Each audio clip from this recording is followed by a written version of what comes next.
At may gagawin tayong isang iPhone 12 Pro Max. Ang problem niya ay warat ang likod. So nalaglag ito guys.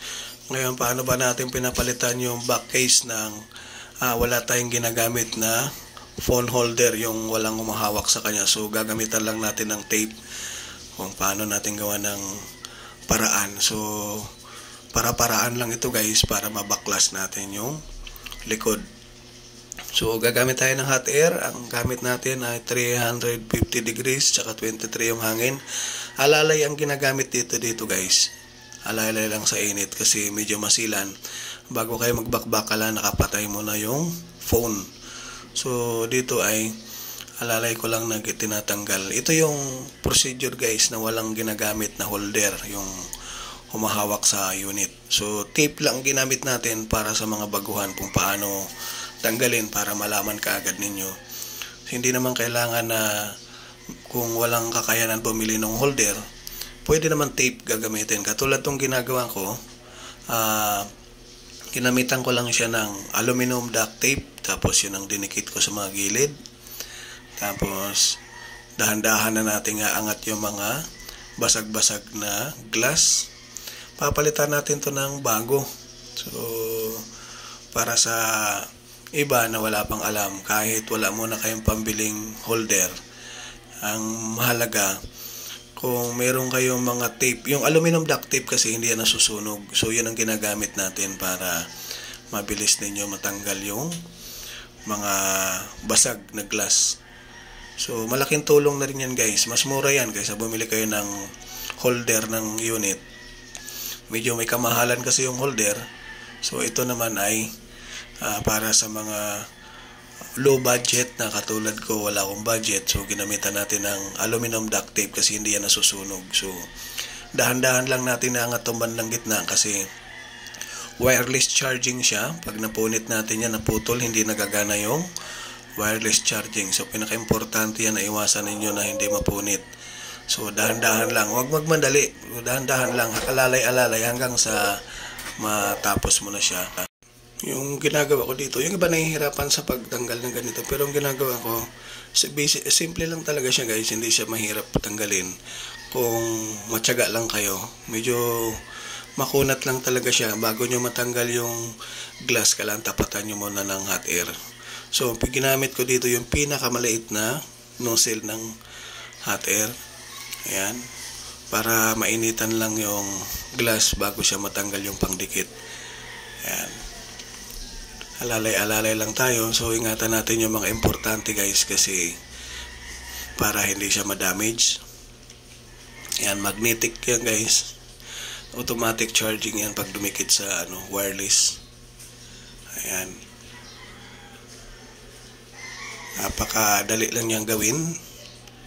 Yung iba kasi nahirapan paano daw tanggalin. Sabi ko simple lang, kahit wala tayong holder, kung meron kang aluminum duct tape, kasi ang aluminum duct tape hindi nalulusaw. So yun ang ginagamit natin. Sa mga baguhan, pwede nyong gayahin ito guys. Napakadali lang. So tiyagain nyo lang, depende na lang sa diskarte. Kung tiyagain nyo lang siya natanggalin, mas madali. Huwag nyo lang itutok ng matagal yung hot air doon sa unit dahil minsan pag nasubrahan talaga siya ng init, ang lumalabas dito ay nag-high temperature na yung phone pag binuhay mo siya. So iwasan na masobrahan ng init. So gamitan nyo lang ng maliit na nozzle para hindi ma-damage yung iba. So para-paraan na lang to guys. Yan ang diskarte nga dyan eh. Ayan. Marami nagtatanong sa akin kung paano daw tanggalin kasi mahirap daw. Madali lang siya tanggalin. Kahit baguhan ka lang, madali mo matanggal. Basta ang iiwasan mo lang dito yung gitna na hindi mapunit yung tanso kasi importante yan. So dapat bawat gawa ingat talaga para hindi tayo makasira. Ayan, malapit na tayo matapos, kaunti na lang. So sinishare ko lang to guys kasi may mga nagtatanong sa akin kung paano tanggalin. Usually hindi ko na sana videohan, pero may nag-request kasi na isang followers natin na mag-upload ako ng ganito para malaman daw nila kung paano tanggalin para sila na magkabit ng back casing. So tama din naman yun guys, mura lang yung back casing sa Lazada o kaya sa Shopee. Basta may blower kayo, pwede na kayong gumawa nito, madali lang. Ingatan lang yung mga sensitive na parts, iwasan ninyo na hindi ma-damage. Ayan, buong buo yan guys, walang mga gasgas. Yan yung iniiwasan natin na para hindi masira. Once na ginamit sa wireless charging, buo pa rin siya. Yan. So, mahirap lang mag-control lalo pag ang pandikit mo kaunti lang. Yung aluminum duct tape kasi nilagay ko kaunti lang. So, para-paraan na lang siya guys. Kung saan yung pabor sa inyo na madali nyo siyang mabunot, doon na lang yung procedure na gagawin ninyo. Yan. Yung bandang taas sa may camera, yun ang makunat. So, depende na lang kung ano yung technique na ginagamit nyo na pangtanggal. Sa akin kasi guys, yung cutter na maliit. Tapos, babasagin mo lang yung mga parteng makapal. Basagin mo na lang. Depende sa diskarte. Yan. So, kung tutusin lang, medyo may kahirapan kasi nga gumagalaw yung yung phone. Pero alalay lang, matatapos din natin. So, ganoon naman ginagawa na, huwag lang magmadali. Ayan. Napaka simple lang magtanggal nito. Ayan, kunti, dahan-dahan lang.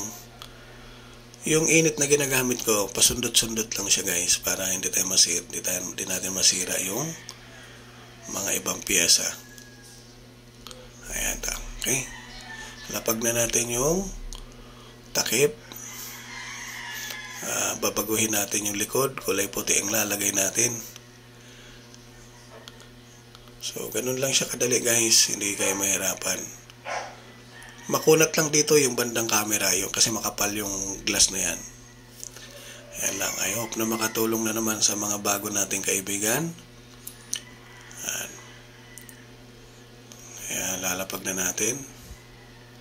So, para walang nangyari bago na siya ulit.